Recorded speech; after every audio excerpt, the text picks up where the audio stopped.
여러분들, 오늘 시장은 말 그대로 긴장의 연속이었습니다. 관세 폭탄부터 해서 비트코인의 하락, 그리고 나스닥의 정체까지 개인 투자자분들께 조금이나마 도움이 되고자 노력하는 김도현의 경제브리핑 바로 시작할게요.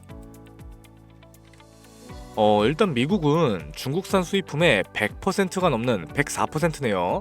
관세를 추가적으로 발표했어요. 비트코인 같은 경우엔 77,000달러 아래로 떨어지면서 하락세에 진입했죠. 이거 같은 경우에는 뒤에서도 얘기를 하겠지만 차익 실현 매물들이 나오고 있는 걸로 판단하고 있습니다. 나스닥 같은 경우에는 모두가 잘 알고 있는 CPI, 일단은 대기하자라는 스탠스가 가장 강력할 거예요. 추가적으로 좀 코스피에 대해서 얘기를 하자면은 외인 자금 자체가 이탈되고 있습니다.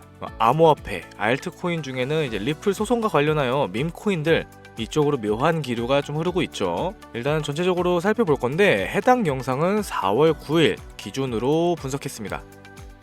네, 좀 이렇게 여러 가지로 준비는 해봤는데 어차피 좀 동일한 내용이라서 바로 좀 넘어갈게요. 미국, 중국산 수입품에 104% 추가 관세를 부과하겠다. 엄청나게 큰 거죠, 이거. 일단은 중국산 전기차, 배터리, 태양광 패널 등에 무려 104%의 추가 관세를 부과하기로 발표했습니다. 이건 사실상 이제 트럼프식의 보호무역 시즌2에 들어갔다라고도 많이들 해석하고 있죠. 일단 시장에서는 이 가장 중요하죠. 공급망 자체의 리스크가 재부각되고 있다. 이게 좀 이어지면은 글로벌 인플레가 다시 자극되는 거냐라는 우려가 동시에 나오고 있어요. 일단 중국 자체는 강하게 반발하면서 끝까지 싸울 거다라고 선언을 했었죠. 여기 있네요. 참 이게 좀 양쪽 중에 하나라도 양보를 하면 참 좋을 것 같은데 정치 시즌과 맞물리면서 무역 긴장감이 점점 고조되고 있습니다. 이제 다음은 비트코인이 될 텐데 77,000불 붕괴가 됐어요. 아까 잠깐 짚고 넘어갔었는데 차익 실현 매물들 여기 구간에 진입한 거 아니냐라는 의견이 나오고 있죠. 일단은 글로벌 리스크가 심화되면서 투자 심리 위축으로 이어졌습니다. 이거는 다시 또 추가적으로 ETF의 자금 유입이 정체됐다라고도 볼 수 있고, 일단 기술적 고점 돌파에는 실패한 게 사실이에요. 그리고 여기서 좀 특이점이 저는 이게 좀 중요하다고 보는데 자금이 이동되고 있어요.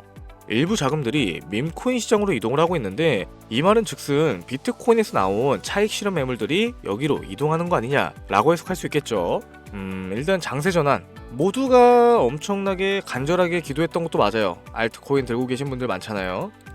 이게 왜 떨어졌냐 라고 하시는 분들이 계시는데 관세 리스크가 가장 클 겁니다. 그게 이제 글로벌 투자 심리 위축으로 이어진 거고, 아까 말씀드린 ETF 자금 이거 자체가 유입이 정체가 되는 겁니다.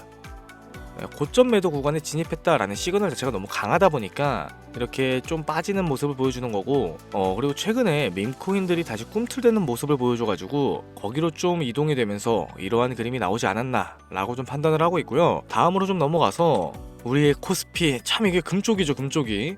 이 코스피 외국인 매도세로 혼조세가 지속되고 있다. 일단은 이게 지금 2일째예요, 2일. 여기 제가 써놨는데 이전에 저희가 이제 한창 막 코스피 쫙 빠졌을 때 그때는 이제 순 매도세가 엄청나게 강했었어요. 근데 그러고 다시 붙어주는가 싶다가 다시금 이제 매도가 지속되고 있는 건데, 참 이게 국내 시장 같은 경우에 무기력할 수밖에 없어요. 외인들의 자금력도 당연히 무시 못하고, 일단 그러면은 외국인들이 왜 이걸 던지고 있냐부터 좀 알아야겠죠.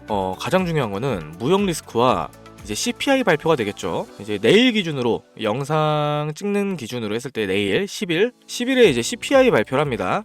그러다 보니까 좀 대기하자라는 스탠스가 가장 강한 거예요. 사실상 여기서 지금 굳이 들어갈 이유가 없죠. 외국인들 입장에서는. 넘어와서 리플도 참 얘기가 많죠. 우리 리플 소송 종료 이후에 밈코인으로 다시 관심이 이동되고 있다. 소송이 종료되고 나서 잠깐 반등했다가 다시 하락세로 전환을 했어요. 일단 시장 자체는 이거를 정리된 이슈다 라고 간주를 한 거고, 투심 자체가 다른 데로 넘어가고 있는 거죠.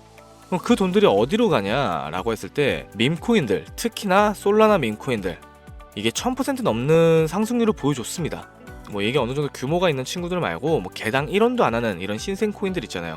그런 코인들은 1000% 이상 급등이 나와줬어요. 하지만 이거 같은 경우에는 단기 트레이딩 유입이다 보니까 늦게 들어간 사람들한테는 무서운 구간이 되는 거죠. 저는 절대 들어가지 말라고 말씀드렸어요, 지난 방송에서도.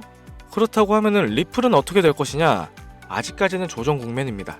비트코인조차도 지금 힘을 못 내고 있는데 리플이 개별 호재, 그리고 일단은 시장에 반영이 된 호재죠 이미. 그러다 보니까 시간이 조금 필요한 건 사실이다. 그리고 뉴욕 증시가 좀 살아나야 됩니다.